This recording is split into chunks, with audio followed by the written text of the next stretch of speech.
Hello friends, ಎಲ್ರಿಗೂ ನಮಸ್ಕಾರ. Welcome to my study strategy YouTube channel. So ಈ ಒಂದು ವಿಡಿಯೋದಲ್ಲಿ ಸಿಂಧು ಬಯಲಿನ ನಾಗರಿಕತೆ ಬಗ್ಗೆ ಸ್ವಲ್ಪ ತಿಳಿದುಕೊಳ್ಳೋಣ. ಸೊ ಮೇನ್ ಹೈಲೈಟ್ಸ್ ಪಾಯಿಂಟ್ಗಳನ್ನ ನಾವು ಈ ಒಂದು ವಿಡಿಯೋದಲ್ಲಿ ನೋಡ್ತಾ ಹೋಗೋಣ. ಸೊ ಚಾನಲ್ಗೆ ಯಾರಾದರೂ ಹೊಸಬರು ಇದ್ದರೆ ಚಾನಲ್ನ ಸಬ್ಸ್ಕ್ರೈಬ್ ಮಾಡ್ಕೊಳ್ಳಿ, ಹಾಗೆ ಬೆಲ್ ಐಕನ್ ಮೇಲೆ ಕ್ಲಿಕ್ ಮಾಡಿ, ಯಾಕಂದರೆ ನಾವು ವಿಡಿಯೋ ಅಪ್ಲೋಡ್ ಮಾಡಿದಾಗ ನಿಮಗೆ ಬೇಗನೆ ನೋಟಿಫಿಕೇಶನ್ ಬರ್ತದೆ. ಸೊ ಹಾಗೆ ಈ ಒಂದು ಚಾನಲ್ನಲ್ಲಿ ಲ್ಯಾಂಡ್ ಸರ್ವೇರ್ ಸಂಬಂಧಪಟ್ಟ ಹಾಗೆ ಕ್ಲಾಸ್ಗಳು ಅದಾವು. ಸೊ ನಿಮ್ಗೆ ಟಾಪಿಕ್ ವೈಸ್ ಕ್ಲಾಸ್ಗಳು ಬೇಕಾದರೆ ನೀವು ಮೆಂಬರ್ಶಿಪ್ಪನ್ನು ಪಡೆದುಕೊಂಡು ಕ್ಲಾಸ್ಗಳನ್ನ ಕೇಳ್ಬೋದು. ಸೊ ಬನ್ನಿ ಇವತ್ತಿನ ವಿಡಿಯೋನ ಸ್ಟಾರ್ಟ್ ಮಾಡೋಣ. ಸಿಂಧು ಬಯಲಿನ ನಾಗರಿಕತೆ. ಸೊ ಇದು ಎಲ್ಲ ಸ್ಪರ್ಧಾತ್ಮಕ ಪರೀಕ್ಷೆಗಳಿಗಾಗಿ ಇರ್ತದೆ. ಸೊ ಸಿಂಧು ಬಯಲಿನ ನಾಗರಿಕತೆ ಹರಪ್ಪ ನಾಗರಿಕತೆ ಎಂದಲೂ ಇದನ್ನು ಕರೀತಾರೆ. ಸೊ ಇದರ ಬಗ್ಗೆ ನಿಮ್ಗೆ ಐಡಿಯಾ ಇರಬೇಕು.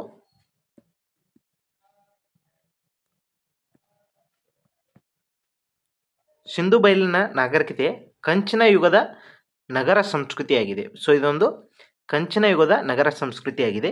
ಇದು ಇಂದಿನ ಪಾಕಿಸ್ತಾನ ಮತ್ತು ವಾಯುವ್ಯ ಹಾಗೂ ಈಶಾನ್ಯ ಅಫ್ಘಾನಿಸ್ತಾನದಲ್ಲಿ ಸಿಂಧು ನದಿಯ ಉದ್ದಕ್ಕೂ 3000ದಿಂದ 1300 BCE ಅಂದರೆ ಇಲ್ಲಿ ಕ್ರಿಸ್ತ ಪೂರ್ವ ಅಂತ ಆಗುತ್ತೆ. ಸೊ ಹೊರಗೆದ ವರ್ಧಮಾನಕ್ಕೆ ಬಂದಿದೆ ಅಂತ ಇಲ್ಲಿ ಹೇಳಲಾಗ್ತದೆ. ಸೊ ಇದೊಂದು ವಿಶ್ವದ ಪುರಾತನ ನಾಗರಿಕತೆಗಳಾದ ಈಜಿಪ್ಟ, ಸುಮೇರಿಯನ್ನ, ಮೆಸೊಪೊಟೇಮಿಯಾ, ರೋಮ್ ನಾಗರಿಕತೆಗಳ ಸಮಕಾಲೀನ ನಾಗರಿಕತೆ ಆಗಿದೆ ಅಂತಲೂ ಇದನ್ನು ಹೇಳ್ಬೋದು. ಸೊ ಇದು ಭಾರತದ ಪುರಾತನ ನಾಗರಿಕತೆಯು ಕೂಡ ಆಗಿದೆ. ನೆಕ್ಸ್ಟ್, ಈ ನಾಗರಿಕತೆಯನ್ನು ಮೊದಲು 1921ರಲ್ಲಿ ಆಧುನಿಕ ಹರಪ್ಪ ಸ್ಥಳದಲ್ಲಿ ಕಂಡುಹಿಡಿಯಲಾಯಿತು. ಸೊ ಇದನ್ನು 1921ರಲ್ಲಿ ಇದನ್ನು ಹರಪ್ಪ ಒಂದು ಸ್ಥಳದಲ್ಲಿ ಕಂಡುಹಿಡಿಯಲಾಗ್ತದೆ. ಸೊ ಇಲ್ಲಿ ಆರಂಭಿಕ ಹರಪ್ಪ ನೋಡ್ಬೋದು ನೀವು 3300ದಿಂದ 2600ವರೆಗೆ. ಇಲ್ಲಿ ಪ್ರೌಢ ಹರಪ್ಪ ನೋಡ್ಬೋದು 2600ದಿಂದ 1900 BC ಒಳಗೆ. ಹಾಗೆ ಅಂತ್ಯ ಹರಪ್ಪವನ್ನು ನೋಡ್ಬೋದು 1900ರಿಂದ 1300 BCವರೆಗೆ.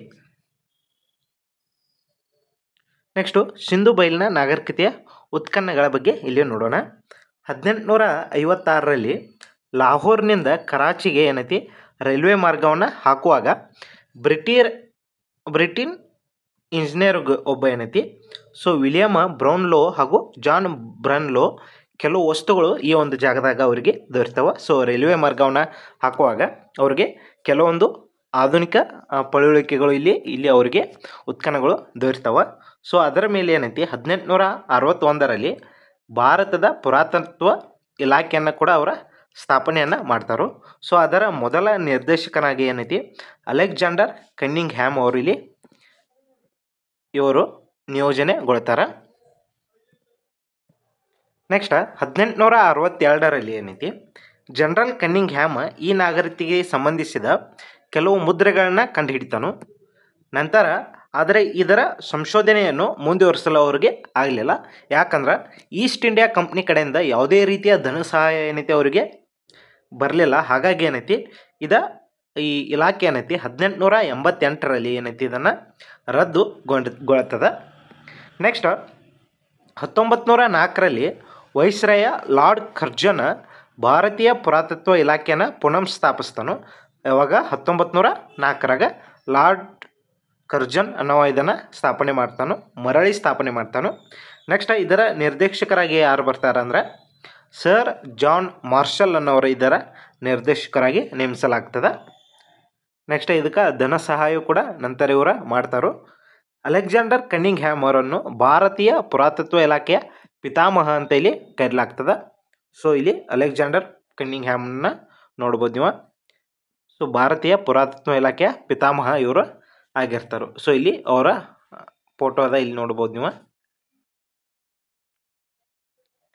ನೆಕ್ಸ್ಟು 1920ರಲ್ಲಿ 20ರ ದಶಕದಲ್ಲಿ ಪುರಾತತ್ವ ಇಲಾಖೆಯ ಆಗಿನ ಮಹಾನಿರ್ದೇಶಕರಾದ ಸರ್ ಜಾನ್ ಮಾರ್ಷಲ್ ಮತ್ತು ಅವರ ಸಹ ಉದ್ಯೋಗಿಗಳ ಹೊಸದೊಂದು ನಾಗರಿಕತೆಯನ್ನು ಕಂಡುಹಿಡಿದರು. ಅದುವೇ ಯಾವುದಂದ್ರೆ ಸಿಂಧು ಬಯಲಿನ ನಾಗರಿಕತೆ. ಸೊ ಈ ಜಾನ್ ಮಾರ್ಷಲ್ ಅವರ 1920ರ ದಶಕದಲ್ಲಿ ಏನೈತಿ ಅವರ ಸಹ ಉದ್ಯೋಗಿಗಳೊಂದಿಗೆ ಒಂದು ನಾಗರಿಕತೆಯನ್ನು ಕಂಡುಹಿಡ್ತಾರೆ. ಸೊ ಅದುವೇ ಯಾವುದಂದ್ರೆ ಸಿಂಧು ಬಯಲಿನ ನಾಗರಿಕತೆ ಆಗಿರ್ತದೆ. ಸೊ 1921ರಲ್ಲಿ BR ದಯಾರಾಮ್ ಸಹಾನಿ ಸೊ ಇವರು ಏನೈತಿ ಅಲ್ಲಿರುವ ಒಂದು ಹರಪ್ಪ ನಿವೇಶನವನ್ನು ಅವರು ಕಂಡುಹಿಡ್ತಾರೆ. ಸೊ ಇದು ಪಾಕಿಸ್ತಾನದ ಪಶ್ಚಿಮ ಪಂಜಾಬದ ಮಾಂಟೆಗೋರಿಯಂ ಜಿಲ್ಲೆಯ ಹರಪ್ಪ ನಿವೇಶನ ಅವರ ಕಂಡು ಹಿಡಿತಾರೋ. ಸೊ ಇದು ಹರಪ್ಪ ನಿವೇಶನ ಏನೈತಿದ ಹರಪ್ಪ ಅನ್ನೋ ಸ್ಥಳ ಇದು ರಾವಿ ನದಿಯ ತೀರದಲ್ಲಿದ ಕಂಡು ಬರ್ತದೆ. ಸೊ ಇದು ಮೇನ ಇಂಪಾರ್ಟೆಂಟ. ನೆಕ್ಸ್ಟ್ 1922ರಲ್ಲಿ ಏನೈತಿ RD ಬ್ಯಾನರ್ಜಿ ಅನ್ನೋರ ಸಿಂಧೂ ಪ್ರಾಂತ್ಯದ ಲಕಾರ್ನಾರ್ ಜಿಲ್ಲೆಯ ಮಹಿಂದೋಜಾರೋ ಎನ್ನೋ ಒಂದು ಸ್ಥಳವನ್ನು ಇವರ ಕಂಡು ಹಿಡಿತಾರೋ. ಸೊ ಸಿಂಧಿ ಭಾಷೆಯಲ್ಲಿ ಮಹಿಂದೋಜಾರೋ ಎಂದರೆ ಒಂದು ಮಡಿದವರ ದಿಬ್ಬ ಅಂತ ಇಲ್ಲಿ ನಾವು ಹೆಸರುಸ ಆಗಿದೆ. ಸೊ ಇಲ್ಲಿ ಮಹಿಂದೋಜಾರೋ ಎಂದ ಇದನ್ನು ನಾವು ಸಿಂಧಿ ಭಾಷೆಯಲ್ಲಿ ಇದನ್ನು ಮಡಿದವರ ದಿಬ್ಬ ಎಂದು ಇಲ್ಲಿ ನಾವು ಕರೆಯಬಹುದಾಗಿದೆ. ಸೊ ಕಳೆದ ಶತಮಾನದಲ್ಲಿ ಹಲವಾರು ನಿವೇಶನಗಳಲ್ಲಿ ಉತ್ಖನನಗಳು ನಡೆದವು. ಸಿಂಧೂ ನಾಗರಿಕತೆ ಬಗ್ಗೆ ಬಹಳಷ್ಟು ಮಾಹಿತಿ ಬಹಿರಂಗವಾಗಿದೆ. ಉಪಖಂಡದ ವಿಭಜನೆಯಿಂದಾಗಿ ಅನೇಕ ನಿವೇಶನಗಳು ಈಗ ಪಾಕಿಸ್ತಾನದಲ್ಲಿಯೂ ಅದಾವು. ಸೊ ಇಲ್ಲಿ ನೋಡ್ಬೋದು RD ಬ್ಯಾನರ್ಜಿ ಮತ್ತು ಇಲ್ಲಿ ದಯಾರಾಮ್ ಸಹಾನಿಯವರ ಫೋಟೋಗಳನ್ನ. ನೆಕ್ಸ್ಟ್ ಮುಖ್ಯ ನಿವೇಶನಗಳನ್ನು ನೋಡ್ಬೋದು. ರೂಪಾರ್ ಅನ್ನೋದು ಪಂಜಾಬ್ದಲ್ಲಿ ಕಂಡು ಬರ್ತದೆ. ಸೊ ವೈಡ್ ಶರ್ಮಾ ಅವರು ಇದನ್ನು ಕಂಡು ಹಿಡ್ತಾರೆ. ನೆಕ್ಸ್ಟ್ ಲೋತಾಲ ಇದು ಗುಜರಾತ್ದಾಗ ಕಂಡು ಬರ್ತದೆ. ಸೊ SR ರಾವ್ ಅವರು ಇದನ್ನು ಕಂಡು ಹಿಡ್ತಾರೆ. ನೆಕ್ಸ್ಟ್ ಅದೇ ರೀತಿ ಕಾಲಿಬಂಗಾನ, ದೋಲವೀರ, ಚನ್ಹೋದಾರು, ಅಲಂಗಿಪುರ, ಸುಕೋರ್ಟ, ರಂಗಪುರ, ಕೋಟ್ಜಿ, ಬನ್ವಾಲಿ. ಸೊ ಪ್ರತಿಯೊಂದು ಯಾವ್ಯಾವ ಸ್ಥಳದಲ್ಲಿ ಕಂಡು ಬಂದು ಹಾಗೆ ಯಾರ್ಯಾರು ಕಂಡು ಹಿಡಿದ್ರು ಅನ್ನೋದನ್ನು ಇಲ್ಲಿ ನೀವು ನೋಡ್ಬೋದು. ನೆಕ್ಸ್ಟ್ ಭೌಗೋಳಿಕ ವಿಸ್ತರಣೆಯನ್ನು ನೋಡ್ಬೋದು. ಈ ನಾಗರಿಕತೆಯು ಏನೈತಿ ಕೇಂದ್ರ ಬಿಂದು ಇಂದಿನ ಪಾಕಿಸ್ತಾನ ಮತ್ತು ವಾಯುವ್ಯ ಭಾಗದ ಭಾರತ ಆಗಿದೆ. ಸೊ ಇಲ್ಲಿ ಭಾರತ ಅದ ಹಿಂಗೆ. ಸೊ ಇಲ್ಲಿ ಏನದ ಪಾಕಿಸ್ತಾನದ. ಸೊ ಮೋಸ್ಟ್ ಆಫ್ ದಿ ಎಲ್ಲ ಇದು ಪಾಕಿಸ್ತಾನದಾಗ ಕಂಡು ಬರ್ತದೆ. ಸೊ ಸಿಂಧು ಬಯಲಿನ ನಾಗರಿಕತೆ ಇಲ್ಲಿ ಸ್ವಲ್ಪ ಭಾರತದಾಗ ಹಾಗೆ ಇಲ್ಲಿ ಅಫ್ಘಾನಿಸ್ತಾನದಾಗ ಈ ರೀತಿ ಇದು ಸಿಂಧು ಬಯಲಿನ ನಾಗರಿಕತೆ ಏನೈತಿ ಕಂಡು ಬಂದಿದೆ. ಸೊ ಸುಮಾರು 1.3 ಬಿಲಿಯನ್ ಚದರ ಕಿಲೋಮೀಟರ್ ಅಷ್ಟು ಇದೇನೈತಿ ಅವಶ್ಯದ ಅಂತ ಕೂಡ ಇಲ್ಲಿ ಹೇಳಿರ್ತಾರೆ.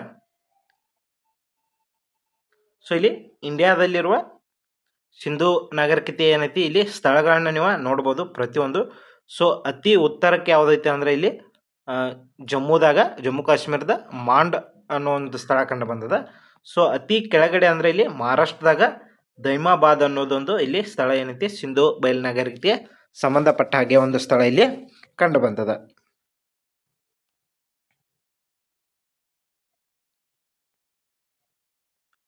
ಸೊ ಇಲ್ಲಿ ನೋಡ್ಬೋದು ಉತ್ತರ ತುದಿಗೆ ಏನೈತಿ ಜಮ್ಮು ಕಾಶ್ಮೀರದ ಮಾಂಡ, ದಕ್ಷಿಣ ತುದಿಗೆ ದೈಮಾಬಾದ್ನ ಮಹಾರಾಷ್ಟ್ರ. ಸೊ ಇಲ್ಲಿ ಪೂರ್ವ ತುದಿಗೆ ಅಲಂಗಿಪುರ ಅನ್ನೋದು ಇಲ್ಲಿ ಗಂಗಾ ಮತ್ತು ಯಮುನಾ ನದಿಯ ದೋ ಪ್ರದೇಶದಲ್ಲಿ ಕಂಡು ಬಂದಿದೆ. ಸೊ ಪಶ್ಚಿಮ ತುದಿಗೆ ಸೂಕ್ತ ಜಂಡರ್ ಅನ್ನೋದು ಬಲೂಚಿಸ್ತಾನದಲ್ಲಿ ಇದು ಕಂಡು ಬಂದಿದೆ. ನೆಕ್ಸ್ಟ್ ಆಡಳಿತ ಮತ್ತು ರಾಜಕೀಯ ವ್ಯವಸ್ಥೆಯನ್ನು ನೋಡ್ಬೋದು. ಸೊ ಇಲ್ಲಿ ಲಿಖಿತ ದಾಖಲೆ ಇಲ್ಲದಿರುವುದರಿಂದ ಈ ಕಾಲವನ್ನು ಯಾವ ರೀತಿಯ ಆಡಳಿತವು ಇತ್ತೆಂದು ನಿಖರವಾಗಿ ಏನೈತಿ ಹೇಳಲು ಕಷ್ಟಕರವಾಗಿದೆ. ಬೃಹತ್ ಸ್ಥಾನದ ಉಗ್ರಾಣಗಳು, ಒಳಚರಂಡಿ ವ್ಯವಸ್ಥೆಯಂಥ ರಚನೆಗಳು ಬಲವಾದ ಕೇಂದ್ರೀಕೃತ ಆಡಳಿತವನ್ನು ಸೂಚಿಸುತ್ತವೆ. SR ರಾವ್ ಅವರು ಕೆಲ ಮುದ್ರೆಗಳನ್ನು ಓದಲು ಪ್ರಯತ್ನಿಸಿದ್ದು ಪಾಲ್, ಪಾಲಕ್, ಮಹಾಪಾಲ್ ಎಂಬ ಶಬ್ದಗಳಿವೆ ಎಂದಿದ್ದಾರೆ. ವಿವಿಧ ಶ್ರೇಣಿಯ ಆಟಗಾರರನ್ನು ಸೊ ಹಾಗೆ ಇಲ್ಲಿ ಮಹಿಂದೋಜಾರದಲ್ಲಿ ಬೃಹತ್ ಸ್ಥಾನದ ಕೊಳವನ್ನು ಕೂಡ ಇಲ್ಲಿ ನೀವು ನೋಡ್ಬೋದಾಗಿರ್ತದೆ. ಸೊ ನೆಕ್ಸ್ಟ್ ನೀವು ಇಲ್ಲಿ ಡೀಟೇಲ್ ಆಗಿ ಈ PDF ಅನ್ನು ಓದ್ಕೋಬೋದು. ಸೊ ಈ ಒಂದು PDF ಏನೈತಿ ದಕ್ಷ ಅಫಿಷಿಯಲ್ ಅಥವಾ ಒಂದು ಟೆಲಿಗ್ರಾಮ್ ಚಾನಲ್ ಅದ. ಸೊ ಅದರಲ್ಲಿ ನೀವು ಈ PDF ಅನ್ನು ಡೀಟೇಲ್ ಆಗಿ ನೋಡ್ಬೋದು. ಸೊ ಅವರ ಅಪ್ಲೋಡ್ ಮಾಡಿರ್ತಾರೆ. ಸೊ ಅದರ ಒಂದು ಮೇನ್ ಪಾಯಿಂಟ್ಸ್ಗಳನ್ನ ನಿಮ್ಗೆ ಹೇಳಲಾಗಿದೆ ಇಲ್ಲಿ ನೋಡ್ಬೋದು. ಸೊ ಪ್ರತಿಯೊಂದು ಡೀಟೇಲ್ ಆಗಿ ಅವರ ಕೊಟ್ಟಿದ್ದಾರೆ. ಸೊ ಅವ್ರಿಗೊಂದು ಥ್ಯಾಂಕ್ಸ್ ಹೇಳುತ್ತಾ ಈ PDF ಅನ್ನು ನೀವು ಅಲ್ಲಿ ಪಡಿಬೋದು. ಸೊ ಇದೇ ರೀತಿ ಹೆಚ್ಚಿನ PDF ಅವರ ಅಪ್ಲೋಡ್ ಮಾಡ್ತಿದ್ದಾರೆ. ಸೊ ನೀವು ಅವುಗಳನ್ನು ಕೂಡ ನೀವು ದಕ್ಷ ಅಫಿಷಿಯಲ್ ಚಾನಲ್ ಅದ ಟೆಲಿಗ್ರಾಮ್ದಲ್ಲಿ ನೀವು ನೋಡ್ಬೋದು. ಸೊ ಹಾಗೆ ನಮ್ಮ ಚಾನಲಲ್ಲಿ ಕೂಡ ಇದೊಂದು PDF ಅನ್ನು ನಾನು ಅಪ್ಲೋಡ್ ಮಾಡಿರ್ತಾನೆ, ನೀವು ಅಲ್ಲಿಗೆ ಹೋಗಬೇಕಾದ್ರೂ ನೋಡ್ಬೋದು. ಸೊ ಡೀಟೇಲ್ ಆಗಿದೆ PDF, ಭಾರಿ ಅದ್ಭುತವಾಗಿ PDF ಅನ್ನು ರೆಡಿ ಮಾಡಿದ್ದಾರೆ. ಸೊ ನೋಡ್ಬೋದು ಪ್ರತಿಯೊಂದು ಅವರ ಕೊಟ್ಟಿದ್ದಾರೆ. ಇಲ್ಲಿ ಪ್ರತಿಯೊಂದು ಸ್ಥಳಗಳ ಬಗ್ಗೆ ಡೀಟೇಲ್ ಆಗಿಯೂ ಕೂಡ ಕೊಟ್ಟಿರ್ತಾರೆ. So Lothal, Dholavira, Kalibangan, Rakhigarhi, Kot Diji, Surkotada, Ropar, Chanhudaro, Banawali, Rangpur, Amri, Desalpur. So ಈ ರೀತಿ ಎಲ್ಲ ಒಂದು ಸ್ಥಳಗಳದ ಶಾರ್ಟ್ ನೋಟನ್ನು ಇಲ್ಲಿ ಅವರ ಕೊಟ್ಟಿರ್ತಾರೆ. ಸೊ ಇಲ್ಲಿಗೆ ಈ ವಿಡಿಯೋನ ಮುಗಿಸೋಣ. ಮತ್ತೆ ಮುಂದಿನ ವಿಡಿಯೋದಲ್ಲಿ ಭೇಟಿ ಆಗೋಣ. ಧನ್ಯವಾದ.